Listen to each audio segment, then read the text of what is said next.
All right, y'all, I'm going to tell you a little bit about these chitlins. I hear a lot of people say they don't eat them, but I can understand why a lot of people don't eat a lot of people chitlins. For one, to make a chitlin good, you got to clean it right.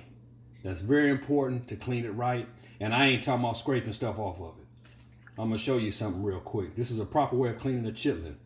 You see how I separate this? I believe they call this the membrane. This part here to my right here, don't eat that. To the left is the real chitlin. When you get rid of this, it makes this over here better tasting. So what you got to do, and if it get a little thick while you're peeling, you dip it in water. And it makes it easy to separate it. See the process I'm going through? I'm separating it. Because once you separate this was make a good clean chitlin. If you ever go eat somebody chitlins and they chewy, that's a problem. So I'm here to tell you this is a proper way